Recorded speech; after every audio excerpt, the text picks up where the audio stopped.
If you own the land has value. Right. It's worth something. You got some, what we like, I guess old school saying, you got some stake in the game, right? You got some skin in the game. So the lender knows you have some skin in the game because you purchased you have the land, you own the land. So they'll give you the money, right, to build up.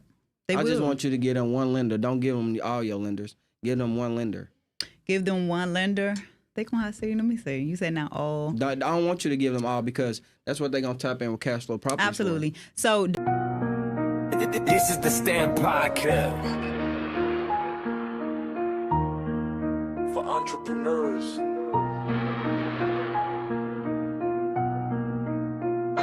Stamped and delivered, finessing the bill, now they all reconsider. I made my own lane, got a mean middle finger, give a damn what you think. We don't need opinions, and that's real. We don't play about the business. This is different just between the boys and the men.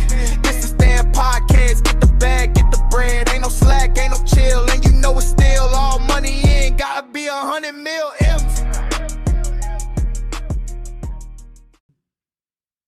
Hey, y'all, welcome to the STEM Podcast. I got the best kept secret in the room today. I'm with my girl, Miss Cashflow Properties. Oh, okay. She hit y'all with the Miss Cashflow Properties. Hold on there, y'all. Thank y'all for tuning in to another episode. Miss Cashflow Properties. Tell me, what's that? What that mean? What that mean, Miss Cashflow Properties? Tell me what that mean. So there's a popular question that goes around: what's king, cash or credit? Right? But I like to say neither. It's cash flow. Because cash flow comes into play. That's how you make money when you sleep. That's how you make money when you're sick. That's how you make money, how you retire yourself. You retire yourself off of cash flow. I like that. Hold up. Pop your shit. Can I cuss? Pop your shit. I done asked that a few times because I know my mama probably watching. Pop your shit. Pop your shit. So that's really what it's about, the cash flow, though. So you teach people how to get cash flow, how to make cash flow? Absolutely. So I help 9-to-5ers purchase their first investment property using business credit. And from there, I teach them how to actually operate cash flow and real estate businesses. Okay. So you say using business credit. How you help them with using business credit? Absolutely. So I help a 9-to-5er, take the years of experience that they have from being admin assistants, healthcare industry, to help them form an LLC, right? Because we all come with experience. If you work the 9-to-5, you already know what to do. Meaning you can go consult somebody or help, provide that service independently. So I help them create an LLC, teach them how to leverage their credit, and then be able to tap into OPM. I love that OPM. What that OPM stand for? Man, not your money. Somebody. The bank's money, right? So I like to say I teach them how to legally rob the banks. I love that. I'm being honest, for real. So look, you said creating an LLC, right? So you help them set up an LLC because people. That's how you got to get the funding. If you ain't got no LLC, you can't even get no funding. Absolutely. If you don't a properly structured LLC, right? I know when I first correct me. Absolutely. When I first got my LLC, I didn't have anybody to teach me this. I got it in 2018. I was just excited to be the first to have an LLC. I remember sending a text out to my family like, "Hey, it's official." It sat for 3 years before I was able to get it properly structured and tap into business funding. And so, I just like to teach 9-to-5ers again how to take whatever they do, whatever they've been doing 5, 10, 15 years, and turn that into a business that they can then go out and get funding. Okay. So tell me, what's like a monthly revenue goal that you done hit or that you hit in like consistently being Miss Cashflow Properties? What's Miss Cashflow Property making? Like, you stamped. I already know you stamped. I done seen you been in the room. I done seen that man and give you $1 million check before.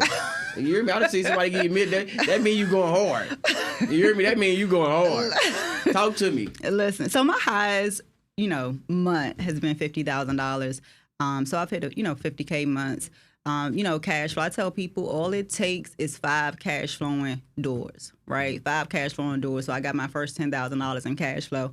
Just setting up cash flowing doors. So I teach people they can do that in purchasing multi-units. You can do that in having a single family home where you're renting out multiple bedrooms, right? It's a couple of different room sharing models or independent living models that you can set up. So I just teach people how to get to that 5. I got you. This will really make you stand right here. You hear me? Hold on now.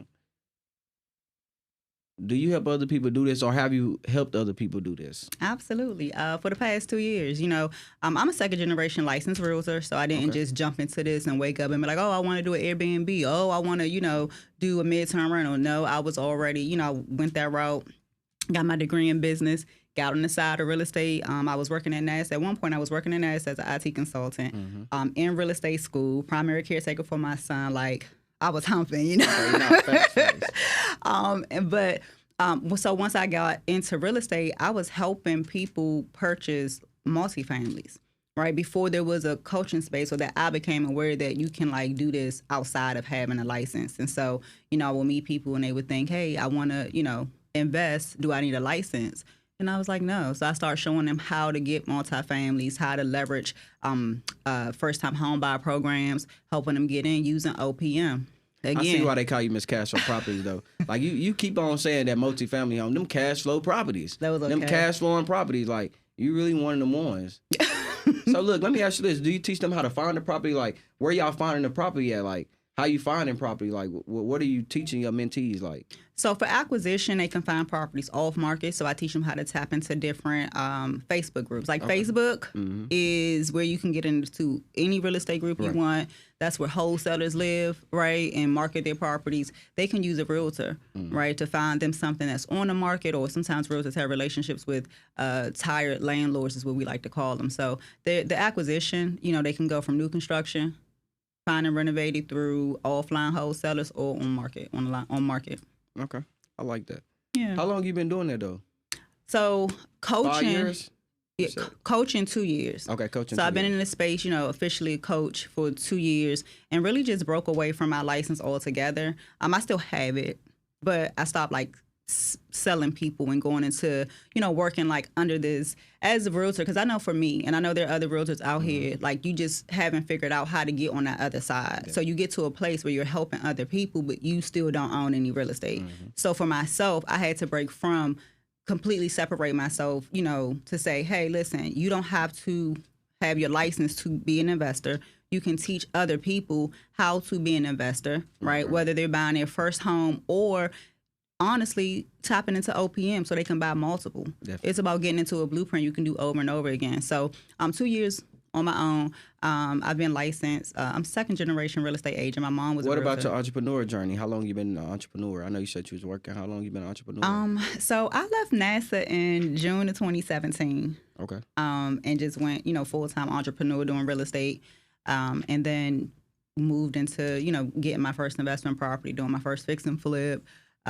You know, buying a multi-unit. Yeah, I was getting auction properties. I mean, the acquisition part, you know, you can kind of go The only reason crazy. why I asked, I was just going to say in that time frame, like, because we always talk about the glory and just like, okay, I make this or I'm doing this. Like, it's easy to say you made 50,000, but like, what it was like for real though, like when you was like at a point to where it was like, I know like, I got to do this or it ain't going to work, like with that sink or swim moment. That like, it has to work or it has to work. Yeah, like what moment was that? Because we all do this. We'll go up in business, making money. We'll go back down. Like something happened, then we'll go back up again. And then something happened again. Then you just shoot back up and you stay up there. That's just how life works anyways. Yeah, that's how life works. But what I found is business doesn't have to work that way, right? And as an entrepreneur, a lot of the step that we miss is the foundation. So when you build a strong foundation, your business doesn't have to, you know, shoot up and down, right? And to answer your question, like every day it has to work or it has to work. Right. If you ever get to a place, if you ain't a billionaire, then you shouldn't be comfortable. Right. If you don't have a $500,000 sitting and you know what's going to take care of your children's children, then you need to get up. And every day it has to work or it has to work. So I don't believe in like, you know, taking your foot off the gas, always being open to learn more. How can you, you know, build this that it outlives you? Definitely. Right. So let's talk about mentorship. What you think about mentorship? Like, what's your take on that for real? Like, I want you to speak from the cash flow and property mentor. Like, speak to him like for real. Like, what you think about mentorship and be honest. Like, I know you done purchased some high-level mentorship. You went some high-level rooms. Speak about it. Talk your stuff. Talk. Speak. I have invested over 6 figures in mentorship. Like, just flat out. And I can't wait until I just invest, you know, another $100K in just one mentor on its own. Like, there is always somebody you can learn from. Mentorship is a lifeline. Definitely. It's a lifeline. Like, okay, if you ain't go to college, all right. How do you know when you have the right mentor, though? I keep on about to call you Lola because I really just love Lola. You got a beautiful name, but I really like that Miss Cashflow Property. I like that Cashflow. But how do you Either really, one work. Lola, aka Miss Cashflow Properties. Either one work. How do you really know though? Like you got a solid mentor. Like I'm just being honest. Like somebody like you stamp. That's why you on here. Like I'm vouching for you because I know you can help people get cash flow and property. I didn't came to Houston. Like I didn't see anything. I didn't came to where what y'all doing. You see what I'm saying? What y'all doing? So it's like, how do you know? Like, be honest. How would you know that this was the right mentor for you, or he's the right mentor? He's a good guy. Is it something that they say? Something that they do? How do you know? How did you know your spouse, your wife was the right wife, or wife, or your husband's the right husband? Like, you don't know until you go through it. You know what I mean? You date your mentor like you gonna date a guy that you just met or a female that you just met. You gotta date your mentor. You gotta get to know your mentor. A female I just met, I ain't giving them $10K. Yeah, I meet a mentor online. Yeah, we be ready to pay him. I'm just saying, like, how do I know he'd be the best one? A female, like, a woman I just met, like, I'm not giving her just $10K. Maybe your first investment in a mentor, maybe $3 to $5K, right? Like, don't listen. Do not. If the mentorship is under $3 to $5K, you probably don't even want it. It's not even going to be what you're looking for, because a lot of times people want their hand held. They don't want somebody just to like give them a course, pat them on their back, and send them on their way. Right. But you gonna get a course. If you paying somebody $1,000, $2,000, they not. Listen, mentorship, what you paying for? Yeah. No, seriously, you're paying for thousands of hours of sacrifice, thousands of hours. Like nobody can even pay me the true value. Like not one single person can pay me the value of the hours that I put in, the sacrifices, right? Of not being there with my son, him being the first one in daycare, the last one to get picked up. Right? Definitely. There's no price on that. Mm-hmm. So a mentor that has sacrificed the hours and sacrificed the money, like my first real estate project, I lost $26,000. I was still green because I'm telling you, I teach you how to vet your contractors and building relationships, but I still lost $26,000, right? Mm-hmm. So what you gonna pay me the $26,000 back? Like, it's that the emotional distress, how I felt at the time. You know what I mean? Nobody can pay you for that. So mentorship to really it would have saved you that $26,000. It would have saved me the $26,000. And a lot of time and a lot of corners you could have cut. Period. Yeah. It's a time saver. Mentorship fills in a gap. You know, and I had people that come that I mentor. They from all different levels of experience. Okay. Right? Some of them have.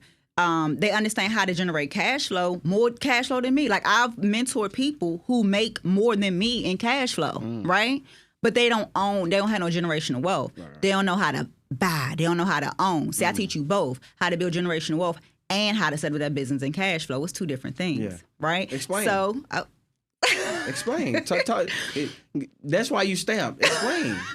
So, if I set up Airbnb, because that's something that people like to do, right? Mm-hmm. It's a niche or whatever. So you can set up Airbnb. Do you own it? No, it's a business. You're subleasing or doing arbitrage, right? Mm-hmm. To create you some cash flow. You're going in there and you're signing a lease.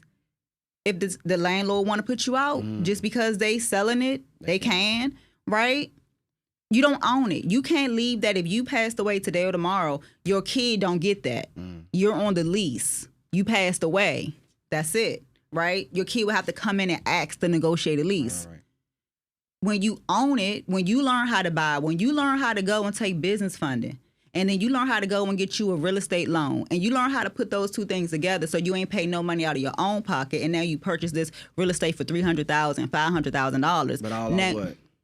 All off the business credit. All off of OPM. 100% OPM. Now you own it, right? So now you own it. Now guess what? I like to tell people and teach people, how about you arbitrage your unit? What if you focused on, hey, I'm going to build generational wealth. I'm going to go buy me 5 properties, and I'm going to rent them out to people who want arbitrage. Right. So I got a mentee. Her name is Maya. Shout out to Maya and Be More. But Maya, she purchased, right, her second home. She already was a primary homeowner. She purchased a property. Well, guess who she subleases it to? A woman who operates a group home. Wow. And no, that's guaranteed cash flow coming in. Because she turned a residential property into what? Commercial cash flow, because she's subleasing it and renting it to a business. Wow. Y'all catch that? Everybody catch that. Everybody face like, I'm trying to give you my money now. We trying to give you the money. let me clean up the room real quick. Hold on, y'all. We be right back. I gotta, sign these people up. Because you can arbitrage your unit. Like, you don't have to be the one to only go and arbitrage from people. Like, you just going to sublease the spot because you just trying to hustle up some money real quick. Nah, come on. We going to turn that hustle into strategy. So, look, if I had business funding, like, now you got my mind racing, right? So, just say if somebody had business funding, right? I didn't use this, for my land, I didn't use a credit card. I just paid cash. I wish I did, but the man just was like, I need it now. So I just gave it to him. I wish I gave him a credit card. But you telling me they could take the business funding and go buy the land and build on it and everything like that, all from credit, all from OPM. That's at all OPM. And so the reason why it's two parts, it's two parts because, that's funny, he buy the land now. You was like, okay, I got some kids. I need to own some land. The 40 acres in the middle. Everything. I wanted everything. But my first house, I did buy it off a credit card. Like, like when you telling them to put the money down, I did use a credit card for the down deposit. For your down payment. Right. And so, I want to tell people, right, if your personal credit isn't yet structured to give business credit, I want you to know you can still be creative. And what do I mean by that, right? You can go and get a personal loan, an installment loan, so it's not revolving credit. It's not going to hurt your credit, right, your utilization. Right. You can go get you an installment loan and take that and use that to purchase land, right? So in Houston, which is why I moved to Houston this year, me and 11 other investors were building a 21-home community. We purchased 1.2 acres and tore down, right? So it was $40K a lot. Tap into a personal loan, $40K. And go buy it. It's still OPM, and then the new construction loan is 100%. So they to build own the land. Because you own the land. Okay, Lola. So you don't have it's not one way to do something. So I just want to encourage people who may not be structured. Like, oh man, I don't have the qualifications for business credit yet. I don't have enough, high limit credit cards. It's okay. You can still tap into real estate using OPM. The key is just not your money. I love that. Yeah. Oh, I'm sweating over here. I'm trying to get out and go buy me some properties right now. I need more cash flow and property. Dallas, I was riding around this, Dallas I was like, okay, I saw lots and stuff because I hear people. I got one mentee who wants to move out here, and she was just saying it's so expensive for her to get a duplex. So I'm like, okay, you can get some land and build it, and you don't have to. So what about your lenders? Like, do y'all, when they join in your group, is they getting access to these people that help them if they? I'm finna throw you the alley-oop right here. Go ahead. I just want Stamp Podcast know that because you really Stamp for real. So if they own the land, don't you got lenders that actually get them funding, that can get them 0%, 100% financing? 100% financing, absolutely. So which is what we kind of just touched on. If you own the land has value. Right. It's worth something. You got some, what we I guess old school saying, you got some stake in the game, right? You got some skin in the game. So the lender knows you have some skin in the game because you purchased you have the land, you own the land. So they'll give you the money, to build up. I just want you to give them one lender. Don't give them all your lenders. Give them one lender.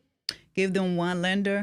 They gonna have to say, let me see. You said not all. I don't want you to give them all because that's what they're gonna tap in with cash flow properties. Absolutely. So WCP. Washington Capital Partners. David is my guy. David is very new investor friendly. That's what you want to look for, right? A new investor friendly. And I want you guys to be open to partnerships. So what a partnership looks like is you may not have the experience, right? So a lender may say, hey, we don't want to give you 100% by yourself. We only want to give you 85%. Okay? If you partner with someone for their experience, now it looks different because now the trust is built. Banking, I don't care if you going to, hard money lenders, private money lenders, FDIC banks, credit unions, it's all about relationships. Right. So the same thing work. You can partner, if you don't have that experience for a deal, the size of the deal you may be looking to do and you brand new may be too big for a lender to really trust you, right? But David Huertas, WCP, Washington Capital Partners, he is new investor friendly. So do you got a community? Absolutely, yes. I started a community. I don't like to say the word community. And look, that's what I was just about to say. When I keep on asking y'all, do y'all got communities? It's just some people just got a paid community where people just pay them But some people got a community like, nah, this a family and we getting this shit done. We really executing and making it happen. Yeah, So- yeah. And that's why I like to say I have a real estate academy. Okay. talk Right? Because it's the place for 9-to-5ers. For those who felt or think you have to go to real estate school, you don't. You're going to come and get this real estate academy where you're going to learn everything you need from buying, land, buying properties at tax sale deeds, being able to build new construction, understanding about inspections, having lenders actually come in and talk to you about the numbers. Right. It's about, if you don't know the numbers, you're not ready to get in real estate. Period. Or if you don't like numbers, you might as well. But look, and this is what I was about to say too. You always can hire somebody to be into that place too for you. If you ain't a numbers guy, just put somebody in that place for you. How you know they gonna take your money? Shit, that's why you putting the right people in place. Like, a lot of people done got it took it. LeBron, I think who's that? LeBron told his purpose, if you take advantage of me, I'm going to kill you or whatever. Or something like that. I don't know what he said. But it happens, though. Don't get me wrong. But we're going to put the right people in place for real. But look, let me ask you this. You keep on talking about teams and partnership. I'm not going to lie. I love that. I'm being for real. So talk about, like, a teamwork that you really got to have, like, in order to do these type of stuff that you're trying to do. Like, without a team, like, you couldn't have got all those 20 properties or the 40 acres. You couldn't have got it. Yep. So with so this is who you want on your team for real estate. All right. You want a contractor and you want to vet all these people, right? So inside my real estate academy, I give you all of the documents. I teach you how to vet your contractors, how to vet your realtor, how to vet a property manager, because some people's schedules don't allow them to manage. You may not want to manage. You just want to own it and get some cash flow. Great, right? So you have to vet those people. So you want your contractor. You want a realtor. Okay, a good one that's used to working with investors, not just a realtor that's just used to selling somebody, residential. No, right? And again, a property manager, if you're not going to be the one that's hands-on, because you want to make sure the numbers work. I was talking to one of my, friends, and he was just like, hey, they had a property manager, but they had to just let it go because the numbers didn't work. All right. Right? So in my real estate academy, I developed an AI tool called the Investor DNA tool, and it helps people on the front end before you buy anything. You think you want to do Airbnb? How you know? Why? Right? You think you want to... That tool going to help them figure that out. That tool going to help them figure it out. Damn. Yep. Damn. Investor... Look, send me the link.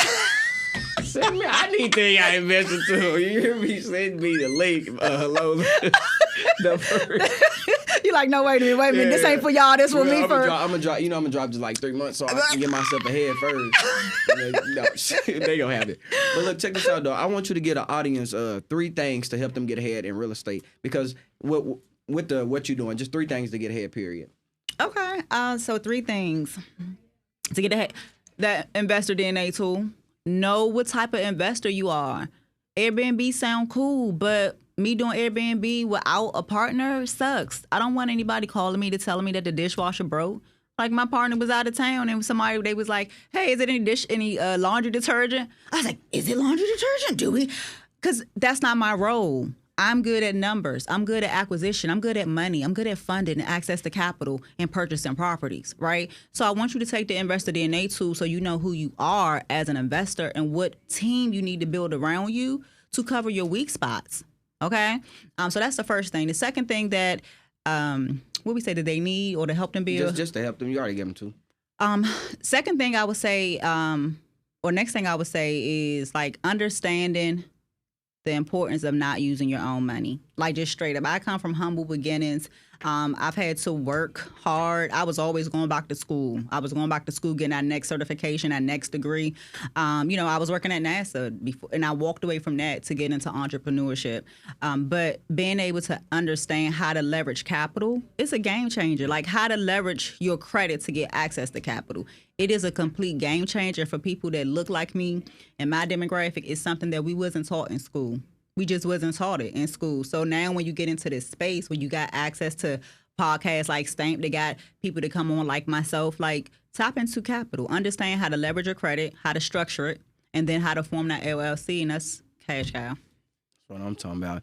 Hey, y'all, man, welcome to welcome to another episode of STEM Podcast. Make sure y'all go follow us on all platforms: Instagram, social media, and TikTok. Instagram, TikTok, and YouTube. And Lola, thank you so much, Miss Cash Flow and Property, for real though. Thank you so much for being here and blessing my audience with your presence, man. Absolutely. Tell them where to find you at, Lola. You guys can find me on Instagram, Facebook, YouTube, and TikTok, Miss MS Cash Flow Properties. And there you have it, y'all. We out.